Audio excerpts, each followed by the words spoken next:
अवधूत गीता में प्रवेश करने से पहले सर्वप्रथम अवधूत शब्द का अर्थ को जान लेना चाहिए। तो अवधूत शब्द के अर्थ के व्याख्यान में एक बहुत ही प्रसिद्ध श्लोक है, उसको मैं यहाँ पे प्रस्तुत करता हूँ। वो श्लोक इस प्रकार है: अक्षरत्वात् वरण्यत्वात् धूत संसार बंधनात् तत्वमस्यर्थ सिद्धत्वात् अवधूतो विधीयते। इस प्रकार ये श्लोक है अवधूत का। तो हम तो अवधूत गीता पढ़ने वाले हैं, अवधूत गीता को सुनने वाले हैं, तो हम आखिर ये अवधूत शब्द का अर्थ क्यों जाने? ये प्रश्न जो है बहुतों के मन में उत्पन्न हो सकता है। तो इसका समाधान के लिए मैं बता दूं कि जैसे ही हम अवधूत शब्द का सही अर्थ जान लेंगे, वैसे ही आधा अवधूत गीता तो आपने पढ़ ही लिया, ऐसा समझ लीजिए।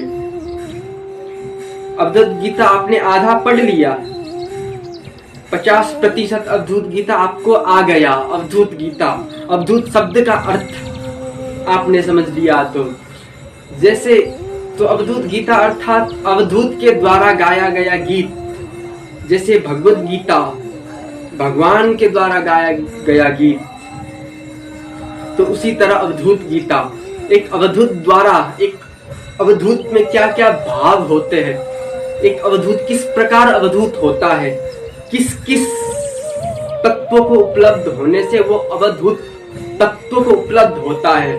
तो ये सब अवधूत शब्द के अंदर छिपा हुआ एक गूढ़ मिलन है, क्योंकि एक शब्द के अंदर बहुत सारे अर्थ निकल जाते हैं। जैसे एक छोटा सा बीज से पूरा वन निर्मित हो सकता है, एक बीज से पूरा संपूर्ण वन का निर्माण किया जा सकता है। हाँ, हालांकि समय ज्यादा लगेगा, अधिक समय लगेगा, किंतु एक बीज से वन निर्माण करना संभव है। तो इसीलिए एक छोटा सा शब्द अवधूत शब्द है, तो इससे पूरा अवधूत गीता का व्याख्यान करना भी संभव है। तो सबसे पहले अवधूत का अर्थ बोल दे: अक्षरत्वात् वरण्यत्वात् धूत संसार बंधनात्। अर्थात अक्षरत्व को जिसने वर्ण कर लिया, अक्षरत्व अर्थात क्षर अर्थात जो नश्वर चीज है, जैसे कि ये शरीर नश्वर, ये संसार नश्वर, धन नश्वर, जितने भी संसार में जितने भी नश्वर चीज है वह क्षर तत्व में आ जाते हैं। तो वो क्षर को छोड़ के, क्षर को हम अलग कर देंगे तो बाकी क्या बचेगा? जब सारे नश्वर चीजों को हम एक तरफ कर देंगे तो बाकी बचेगा एक अनश्वर चीज जो कभी नाश नहीं होता। तो उसको बोलते अक्षर, अर्थात जिसको हम ब्रह्म बोलते हैं, परमात्मा बोलते हैं, भगवान बोलते हैं, परब्रह्म बोलते हैं, पूर्ण ब्रह्म बोलते हैं, अथवा जो भी संज्ञा राम कृष्ण हरि श्याम आदि इत्यादि जो भी परम अक्षर तत्व, अक्षर जो कभी नाश रहित, अथवा जिसको हम आत्मा बोलते हैं, वही अक्षरत्व को जिसने वर्ण कर लिया। वर्ण अर्थात संयोग। जैसे एक वर और वधू दोनों वर्ण करते हैं, विवाह करते हैं, विवाह अर्थात दो का एक हो जाना। तो जिसने उस परम अक्षर, उस अक्षरत्व के साथ जो नाश रहित विकार रहित तत्व के साथ जिसने अपना संधि जोड़ लिया, जिसने अपना संबंध गांस लिया, तो इसको बोलते अक्षरत्वात् वरण्यत्वात् धूत संसार बंधनात्। संसार के सारे बंधनों को जिसने छोड़ दिया, धूल के समान छोड़ दिया। संसार को धूल मान लो, धूल के समान। एक धूल क्या है? उसका मूल्य धूल ही तो है, आखिर कुछ होगा नहीं।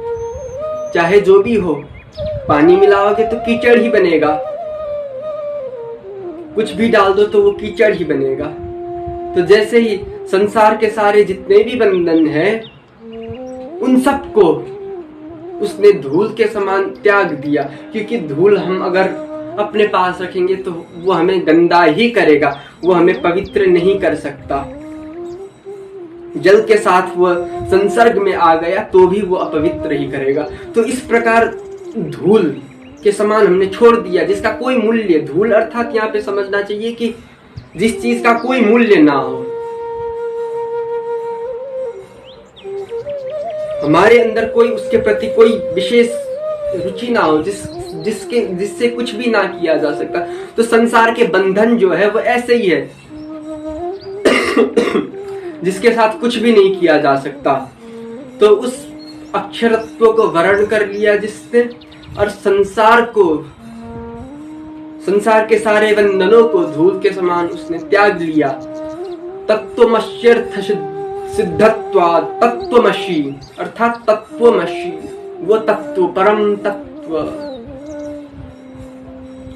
को जो उपलब्ध हो गया। अवधूतो विधीयते, उसको हम अवधूत बोलते हैं। तो अ अर्थात अक्षरत्व का वर्ण, अक्षरत्व, व वर्ण, ध इस संसार को धूल के समान समझ रहा, त तत्वमसि, ये 4 शब्द आप याद रखेंगे तो अवधूत का अर्थ अपने आप ही आपके अंदर विस्तार होगा। तो ये है अवधूत की परिभाषा, सामान्य परिभाषा।